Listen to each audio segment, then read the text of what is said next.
So good morning all. Today we are here to discuss about the working principle of a potentiometer. How a potentiometer works and which principle the potentiometer will work and how the construction of a potentiometer will be there. And after that we are going to discuss comparing of a two EMF, unknown EMFs by using of potentiometer. After completing of that we can find out the unknown resistance value by using a potentiometer. So బేసిక్గా ఒక construction తీసుకున్నట్టయితే potentiometer మనకి ఇలా కనిపించడం జరుగుతుంది. So అంతకన్నా ముందు మనం ప్రిన్సిపల్ చూసుకున్నట్టయితే potentiometer works on principle of opposition of unknown EMF by known EMF. Potentiometer అనేది ఏ ప్రిన్సిపల్ మీద వర్క్ అవుతుందంటే ఒక తెలియని ఈఎంఎఫ్ని ఒక తెలిసిన ఈఎంఎఫ్తో అపోజిషన్లో జరిగినప్పుడు దానిలో వచ్చే వాల్యూ ఎంత ఉంటుంది, సేమ్ అమౌంట్ ఆఫ్ ఈఎంఎఫ్ వచ్చినప్పుడు ఆ వాల్యూ అనేది మనకి జీరో అవుతుంది. అది ఎలా అంటే ఒక ఫర్ ఎగ్జాంపుల్ టూ ఈఎంఎఫ్స్ అనేది తీసుకున్నాం. ఒకటేమో అన్నోన్ ఈఎంఎఫ్, ఇదేమో అన్నోన్ ఈఎంఎఫ్, ఇంకోటేమో నోన్ ఈఎంఎఫ్. నథింగ్ బట్ ఇక్కడ మనం నోన్ ఈఎంఎఫ్ని మనం ఒక సెల్ అనుకుందాం, నథింగ్ బట్ ఒక బ్యాటరీ. సో ఆ బ్యాటరీ మనకి సమ్ అమౌంట్ ఆఫ్ వాల్యూ అనేది తెలుసు. ఆ బ్యాటరీ ఫర్ ఎగ్జాంపుల్ ఒక 1.5 వోల్ట్స్ బ్యాటరీ అనేది తీసుకున్నాం. సో ఇది ఒక సెల్ కాబట్టి 1.5 వోల్ట్స్ బ్యాటరీ ఒక సెల్ అనుకుంటే, అది ఒక స్టాండర్డ్ సెల్ అనుకుంటే, దాని యొక్క టర్మినల్స్ అనేవి మనము బోత్ పాజిటివ్ అని ఒక సైడ్ కనెక్ట్ చేసి సెకండరీ సైడ్ అయితే నెగిటివ్ అనేది మనము నెగిటివ్ కూడా సేమ్ ఒకటే సైడ్ కనెక్ట్ చేసినప్పుడు ఏమవుతుంది, ఫేజ్ అపోజిషన్ అనేది అవుతుంది. ఎందుకంటే ఈ వాల్యూ ఈక్వల్ అయితే దీంట్లో ఫ్లో అయ్యే కరెంట్ ఏమవుతుంది, అపోజిషన్ వల్ల, వోల్టేజ్ అపోజిషన్ వల్ల, ఫేజ్ అపోజిషన్ వల్ల మనకి వాల్యూ అనేది జీరో అవ్వడం జరుగుతుంది. సో ఇలా మనకి పొటెన్షియోమీటర్ అనేది వర్క్ అవుతుంది. Working principle of potentiometer is that. So next మనం ఏం చేస్తామంటే కన్స్ట్రక్షన్ ఆఫ్ ఎ పొటెన్షియోమీటర్ గురించి డిస్కస్ చేద్దాం. సో బేసిక్గా కన్స్ట్రక్షన్ ఆఫ్ ఎ పొటెన్షియోమీటర్ అనేది మనకి ఇక్కడ ఇలా ఉండడం జరుగుతుంది పొటెన్షియోమీటర్.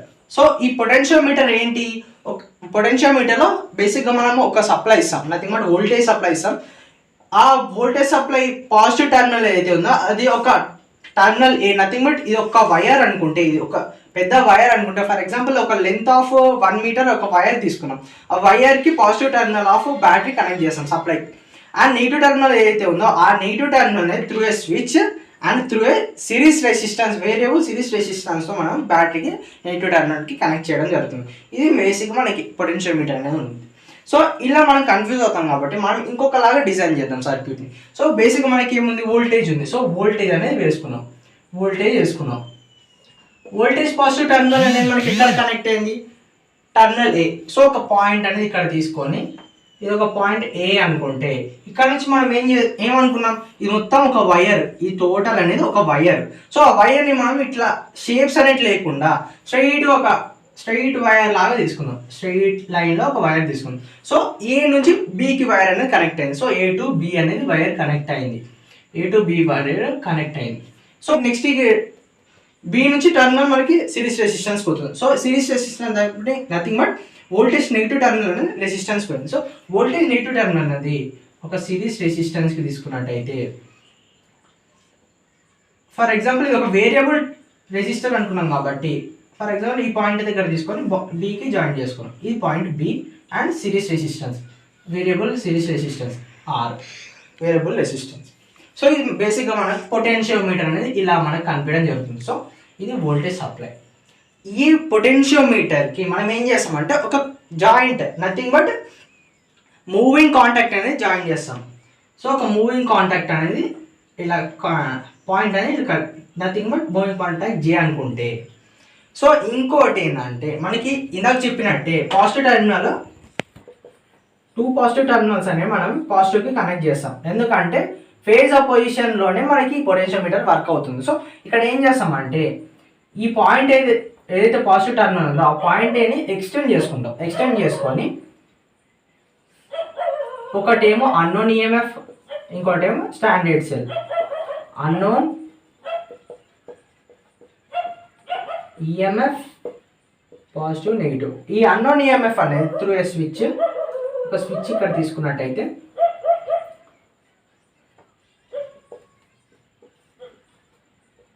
ఈ స్విచ్ ఎస్ అనుకుంటే 2 పాయింట్ స్విచ్ అనేది మనం ఇక్కడ తీసుకున్నాం. సో ఇక్కడ స్విచ్ అనేది ఒకటి ఉంది. ఈ స్విచ్ తర్వాత మనం ఏం చేస్తామంటే ఒక గ్యాలనోమీటర్ కనెక్ట్ చేస్తాం. ఈ గ్యాల్వనోమీటర్ ఏదైతే ఉందో ఆ గ్యాల్వనోమీటర్ని కనెక్ట్ చేస్తాం.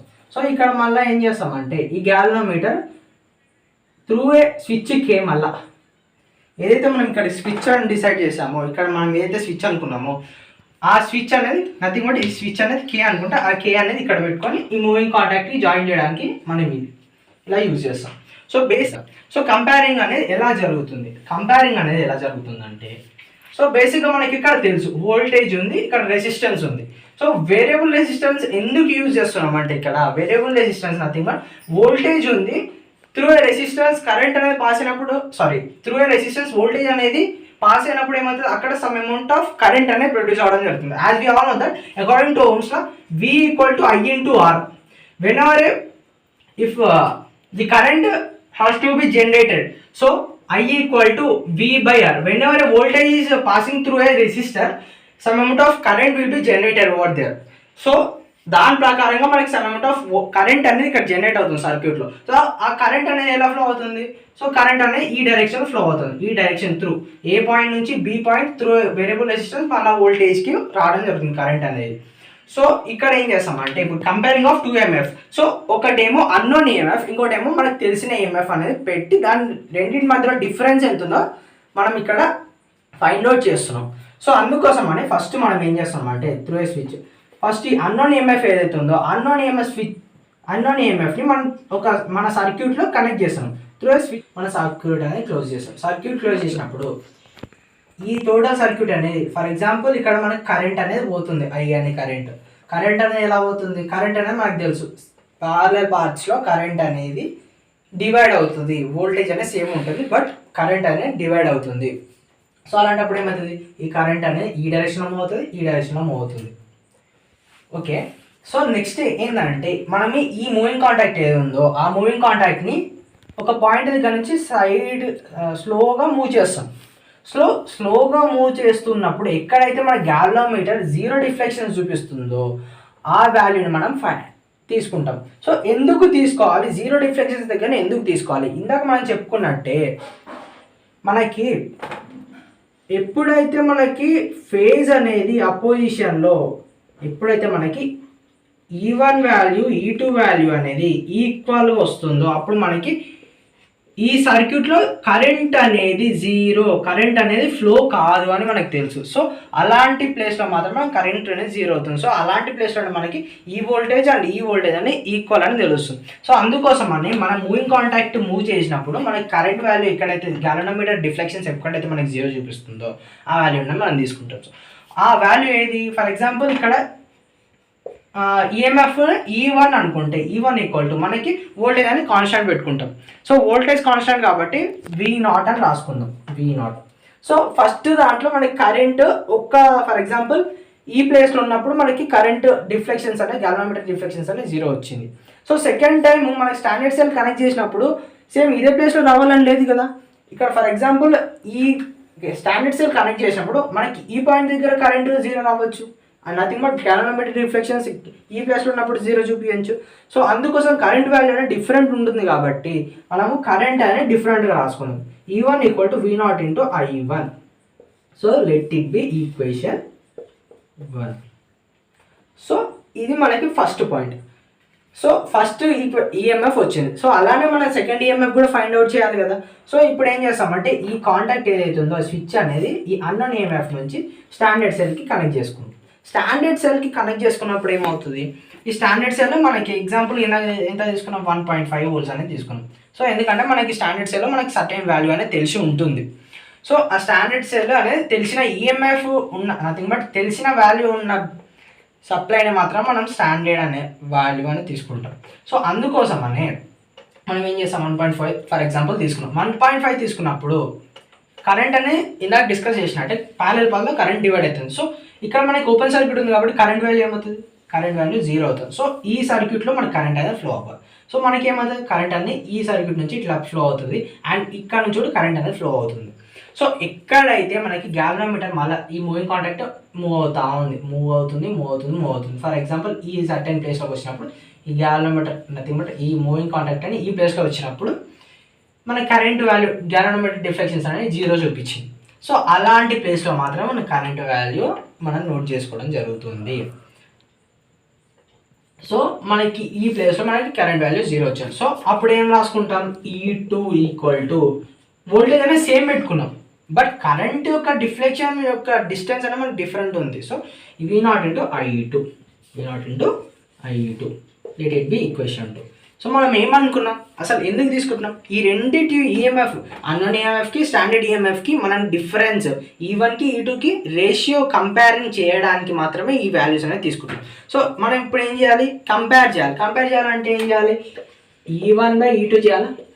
ఈ ఒక వాల్యూ ఏదైనా ఒక వాల్యూ కనుక్కోవడానికి దాని రేషియో అనేది మనం కంపేర్ చేయాలి. So E1/E2 equal to, E1 అంటే ఏంటి, V0I1 అంతేనా, మరి E2 అంటే ఏంటి, by V0 into I2, V0 into I2. So రెండిట్లో మనకి ఏంటి, వోల్టేజ్ అనేది సేమ్ ఉంది, కామన్ ఉంది. సో ఏం చేస్తాం, సింపుల్గా వోల్టేజ్ని తీసేస్తాం. సో ఇప్పుడు మనకు మిగిలింది ఏంటి, E1/E2 ఈక్వల్ టు I1/I2. ఇలా మనకి పొటెన్షియోమీటర్ అనేది అన్నోన్ ఈఎంఎఫ్ని కంపేర్ చేయడానికి యూజ్ అవుతుంది. సో నెక్స్ట్ మనం ఏం చేస్తామంటే అన్నోన్ రెసిస్టెన్స్ వాల్యూ అనేది ఈ పొటెన్షియోమీటర్ యూజ్ చేసి మనం ఫైండ్ అవుట్ చేస్తాం. సో అన్నోన్ రెసిస్టెన్స్ ఎలా ఫైండ్ అవుట్ చేయాలో ఇప్పుడు చూద్దాం. So unknown resistance nothing but ఇందాక సేమ్ సర్క్యూట్, సిమిలర్ సర్క్యూట్లో మనం ఏం చేసాము, ఇక్కడ మనం ఈఎంఎఫ్ ఉండే, ఆ ఈఎంఎఫ్ని రిమూవ్ చేసి ఒకటేమో అన్నోన్ రెసిస్టెన్స్ అండ్ ఇంకోటేమో స్టాండర్డ్ రెసిస్టెన్స్ నథింగ్ బట్ మనకి ఏదైతే రెసిస్టెన్స్కి వాల్యూ అనేది మనకు తెలిసి ఉంటుందో ఆ రెసిస్టెన్స్ వాల్యూని మనం ఇక్కడ తీసుకోవడం జరిగింది. So R is nothing but standard resistance, R nothing but unknown resistance. So similar procedure అనేది ఉంటుంది. సో సిమిలర్ ప్రొసీజర్ ఇందాక ఏం చేసాం, same resistor value some amount of ప్లేస్లో పెట్టుకున్నట్టు, వేరియబుల్ రెసిస్టర్ కాబట్టి సమ్ అమౌంట్ ఆఫ్ రెసిస్టెన్స్ ప్లేస్లో పెట్టుకుంటే వోల్టేజ్లో మనకి వోల్టేజ్ వల్ల మనకి సమ్ అమౌంట్ ఆఫ్ కరెంట్ అనేది ప్రొడ్యూస్ అవ్వడం జరిగింది through a resistor, by resistor. So ఇప్పుడు ఏమవుతుంది, మళ్ళీ కరెంట్ అనేది ఫ్లో అవ్వడం జరుగుతుంది. సో ఫస్ట్ స్టెప్ ఏం చేసాము, ఈ అన్నోన్ రెసిస్టెన్స్కి ఏదైతే ఉందో ఆ రెసిస్టెన్స్కి మనం ఈ కాంటాక్ట్ అనేది జాయిన్ చేసాం. సో ఏమవుతుంది, మళ్ళీ ఆ కాంటాక్ట్ క్లోజ్ చేసాం, ఇక్కడ కాంటాక్ట్ క్లోజ్ చేసాము, అండ్ మనకు తెలిసి మూవింగ్ కాంటాక్ట్ J అనుకుంటే సేమ్ మళ్ళీ ఈ కాంటాక్ట్ అనేది మనం మూవ్ చేస్తూ ఉంటాం. ఎక్కడ వరకు అయితే మనకి గ్యాలనోమీటర్ డిఫ్లెక్షన్స్ అనేది ఈక్వల్ టు 0 చూపిస్తుందో అక్కడి వరకు మనము ఈ కాంటాక్ట్ అవుతుందో ఆ కాంటాక్ట్ని ఐదర్ ఈ డైరెక్షన్లోనా లేదా ఆ డైరెక్షన్లోనా మూవ్ చేయడం జరుగుతుంది. సో ఫర్ ఎగ్జాంపుల్ ఈ డైరెక్షన్లో ఏమంటున్నా అంటే ఇటు సైడ్ మూవ్ చేసినప్పుడు నీకు నెగిటివ్ సైన్ వస్తుంది గ్యాలనోమీటర్లో. సో నెగిటివ్ సైడ్ వచ్చినప్పుడు మైనస్ అంటే ఇక్కడ పోయే కొద్దీ నీకు ఇంక్రీజ్ అవుతూ ఉంటుంది. సో నీకు 0 డిఫ్లెక్షన్స్ రావాలంటే నువ్వు పాయింట్ అనేది రైట్ సైడ్లో మూవ్ చేయాల్సి వస్తుంది. ఫర్ ఎగ్జాంపుల్ ఇక్కడ మూవ్ చేస్తున్నప్పుడు నీకు పాజిటివ్ సైడ్లో డిఫ్లెక్షన్స్ వచ్చింది. సో పాజిటివ్ సైడ్లో డిఫ్లెక్షన్స్ వచ్చినప్పుడు దాన్ని ఈక్వల్ టు 0 చేయాలంటే ఆపోజిట్ డైరెక్షన్లో మూవ్ చేయాల్సి వస్తుంది. సో ఎక్కడైతే మనకి వాల్యూ అనేది గ్యాలనోమీటర్ వాల్యూ అనేది 0 వస్తుందో సో అప్పుడు ఏమవుతుంది, ఈ వోల్టేజ్ అనేది సేమ్ ఉంది. సో వోల్టేజ్ వల్ల ఈ డైరెక్షన్లో పోయే కరెంట్ ఈ డైరెక్షన్లో మూవ్ అయ్యే కరెంట్ ఈక్వల్ ఉంటుందో నథింగ్ బట్ ఈ కాంటాక్ట్ వల్ల ఈ రెసిస్టెన్స్ వాల్యూ అనేది ఎక్కడైతే మనకి సేమ్ వస్తుందో అప్పుడు మనకి కరెంట్ వాల్యూ అనేది సేమ్ వస్తుంది. సో అప్పుడు ఏమవుతుంది, కరెంట్ వాల్యూ సేమ్ వచ్చినప్పుడు ఆపోజిట్ డైరెక్షన్లో ఫ్లో అవ్వడం వల్ల కరెంట్స్ అనేది క్యాన్సిల్ చేసుకుంటాయి. సో కరెంట్ అనేది క్యాన్సిల్ చేసుకున్నప్పుడు మనకి గ్యాలనోమీటర్ డిఫ్లెక్షన్ 0 అవుతుంది. సో అలాంటప్పుడు మనకి ఏంటి, ఫర్ ఎగ్జాంపుల్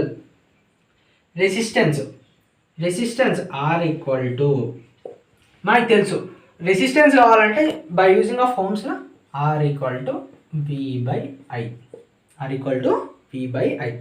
సో రెసిస్టెన్స్ మనకు కావాలి కాబట్టి మనం ఏం చేస్తామంటే ఆర్ ఈక్వల్ టు V/I కదా, voltage across resistance, so nothing but VR by current I, VR by I ఇలా మనం తీసుకోవడం జరుగుతుంది. Let it be equation 1. So second step ఏం చేసాము, మనము ఈ కాంటాక్ట్ ఏదైతుందో స్విచ్ అనేది స్టాండర్డ్ సెల్కి ఫస్ట్ ఈఎంఎఫ్ కనుక్కోవడానికి చేసాము. సో ఇక్కడ కూడా సేమ్ అదే స్టెప్ రిపీట్ చేయాలి. సెకండ్ స్టెప్ ఏంటంటే ఈ స్విచ్ అనేది స్టాండర్డ్ రెసిస్టెన్స్కి కనెక్ట్ చేయాలి. సేమ్ స్టాండర్డ్ రెసిస్టెన్స్ మనకి వాల్యూ అనేది తెలుసు. సో వాల్యూ తెలుసు కాబట్టి మనం ఈ గ్యాలనోమీటర్ ఏదైతే కాంటాక్ట్ ఉందో మూవింగ్ కాంటాక్ట్, ఆ కాంటాక్ట్ని ఐదర్ ఈ డైరెక్షన్ కానీ ఆ డైరెక్షన్లో మూవ్ చేస్తాం. అది ఎలా మూవ్ చేస్తామంటే గ్యాలనోమీటర్ 0 డిఫ్లెక్షన్ చూపించేంత వరకు మనం మూవ్ చేస్తాం. సో మూవ్ చేసినప్పుడు ఏమవుతుంది, ఒక ప్లేస్ దగ్గర సర్టెన్ ప్లేస్ దగ్గర మన గ్యాలనోమీటర్ 0 డిఫ్లెక్షన్ చూపిస్తుంది. సో అలాంటప్పుడు ఏమవుతుంది, RS series resistance, so standard resistance standard resistance same ఉన్నాయి కాబట్టి మనం ఏం చేస్తామంటే దీన్ని ఎస్ అనుకుందాం. ఫర్ ఎగ్జాంపుల్ ఆర్ఎస్ ప్లేస్లో మనం స్టాండర్డ్ రెసిస్టెన్స్ని సమ్ ఎస్ అని పాయింట్తో మనం డినోట్ చేసుకుందాం కన్ఫ్యూజన్ లేకుండా. So S equal to so VS voltage equal standard resistance VS by I. So let it be equation 2. సో దీని నుంచి మనము అన్నోన్ రెసిస్టెన్స్ని ఎలా ఫైండ్ అవుట్ చేయాలి ఇప్పుడు చూద్దాం. ఒకటే సింపుల్ స్టెప్ ఉంటుంది. సో దీన్ని కూడా మళ్ళీ కంపేర్ చేయాలి. So R by S equal to VR by I by VS by I. So ఇక్కడ మనకి ఐ అనేది కామన్ ఉంది కాబట్టి ఐ గెట్ క్యాన్సల్డ్. సో ఇక్కడ మళ్ళీ మిగిలింది ఏంటి, R by S equal to VR by VS. So దీని నుంచి మనకు కావాల్సింది ఏంది, అన్నోన్ రెసిస్టెన్స్ కనుక్కోవాలి. సో అన్నోన్ రెసిస్టెన్స్ కనుక్కోవాలి కాబట్టి R equal to VR by VS into S అని రాసుకోవచ్చా. ఇలా మనం అన్నోన్ రెసిస్టెన్స్ని బై యూజింగ్ ఆఫ్ పొటెన్షియోమీటర్ కనుక్కోవచ్చు. మీకు వీడియో కనుక అర్థమైనట్లయితే please like, share and subscribe to our channel KVS tricks. Thanks for watching.